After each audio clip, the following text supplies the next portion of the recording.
21 फरवरी 2025, Dubai, UAE. यह कोई drill नहीं है। क्रिप्टो इतिहास में गूंजने वाली एक चौंका देने वाली चोरी में 41,000 इथेरियम, लगभग 1.5 अरब डॉलर, बाइबिट के एक कोल्ड वॉलेट से गायब हो गए। कुछ ही मिनटों में यह डिजिटल खजाना लगभग बिना कोई निशान छोड़े गायब हो गया और एक्सचेंजों, पोर्टफोलियो और दुनिया भर के चैट रूम्स में अफरा तफरी फैल गई। यूजर्स घबरा गए, मार्केट हिल गया, सिक्योरिटी टीमें भाग दौड़ में लग गईं। बाइबिट दुनिया के सबसे बड़े क्रिप्टो करेंसी एक्सचेंजों में से एक, जिसके 60 मिलियन से ज्यादा अकाउंट हैं, जिसकी पहचान उसकी स्पीड, लिक्विडिटी और मजबूत सिक्योरिटी से होती थी, अचानक कमजोर साबित हुआ। आखिरकार हैकरों ने इस सुरक्षित सिस्टम को कैसे तोड़ा? इस तेज रफ्तार चोरी की साजिश किसने रची? और क्या यह चोरी हुआ खजाना कभी वापस मिल पाएगा? जांचकर्ताओं का कहना है कि यह कोई तकनीकी हमला नहीं था। यह महीनों पहले शुरू हुआ एक लंबा साजिश था। सर्वर तोड़ने की बजाय हमलावरों ने लोगों को निशाना बनाया। फिशिंग, नकली ईमेल और महीनों तक चलने वाला साजिश। उन्होंने बाइबिट के अंदर कैसे अप्रूवल मिलता है ये जान लिया। उन कर्मचारियों को चिन्हित किया जो कोल्ड वॉलेट ट्रांसफर को साइन करते थे और एक्सचेंज के असली ट्रांसफर वेरिफिकेशन इंटरफेस की एक नकली लेकिन बिल्कुल हूबहू कॉपी बनाई। वह नकली इंटरफेस ही पूरी योजना की चाबी था। हमलावरों ने धीरे धीरे कर्मचारियों को क्रेडेंशियल डालने और ट्रांसफर अप्रूव करने में फंसाया। बिना जाने वे हैकर्स को बड़े पैमाने पर विथड्रॉल ऑथराइजेशन दे रहे थे। जब सब कुछ तैयार हो गया तो उन्होंने सही समय का इंतजार किया।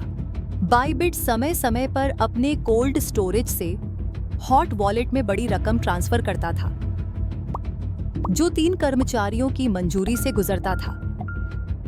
हैकर ने ऐसे ही एक मौके का इंतजार किया। 21 फरवरी को 30,000 इथेरियम के ट्रांसफर का शेड्यूल तय था। यही उनका मौका था। 2 कर्मचारियों ने वही नकली स्क्रीन देखी जो असली जैसी लग रही थी। रिसीवर का एड्रेस चेक किया और साइन कर दिया। सब कुछ सामान्य लगा। अब केवल अंतिम सिग्नेचर बाकी था, सीईओ का। अगर सीईओ ने अपने लेजर डिवाइस पर दिखाए गए रिसीवर एड्रेस को ध्यान से मिलाया होता तो यह फर्जीवाड़ा पकड़ा जा सकता था, लेकिन नकली इंटरफेस ने उस एड्रेस को छिपा दिया। सीईओ ने साइन कर दिया। तीनों सिग्नेचर पूरे होते ही चोरी शुरू हो गई। वे 30,000 इथेरियम पर नहीं रुके। पूरी सटीकता से काम करते हुए उन्होंने 41,000 इथेरियम कई चरणों में निकाल लिए। समय उनके खिलाफ था। चेतावनी और जांच शुरू होने से पहले ही उन्हें काम खत्म करना था। पैसे एक मास्टर वॉलेट में गए, फिर दर्जनों सेकेंडरी एड्रेस में बांटे गए और फिर सैकड़ों हजारों छोटे ट्रांजैक्शन के जरिए मिक्सर और डिसेंट्रलाइज्ड एक्सचेंजों से गुजारे गए।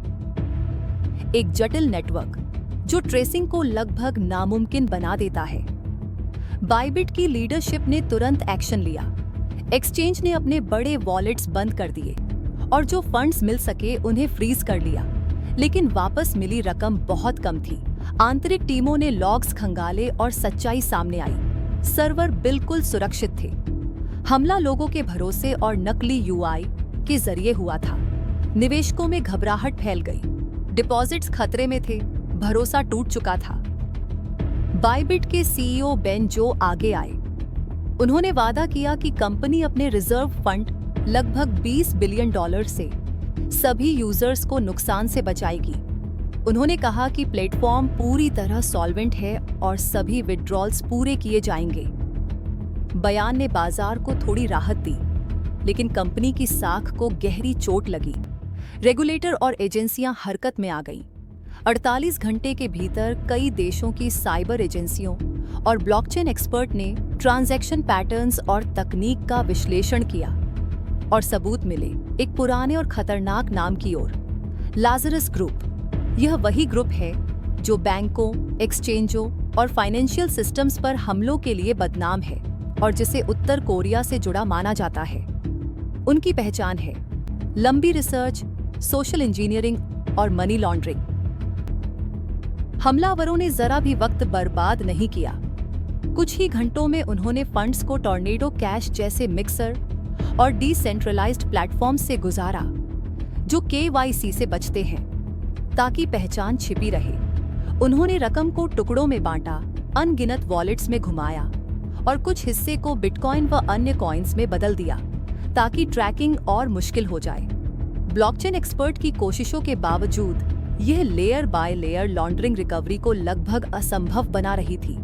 सरकारों ने चेतावनी दी, जो भी इन चोरी हुए कॉइन्स को छुएगा उस पर प्रतिबंध लग सकता है। अमेरिका और उसके सहयोगियों ने सभी एक्सचेंजों से कहा कि संदिग्ध लेन देन ब्लॉक करें और जांच में सहयोग करें। FBI, यूरोपोल और कई साइबर यूनिट्स ने मिलकर जांच शुरू की और चोरी से जुड़े वॉलेट्स को ब्लैकलिस्ट किया। बाइबिट ने भी रिकवरी की कोशिश शुरू की।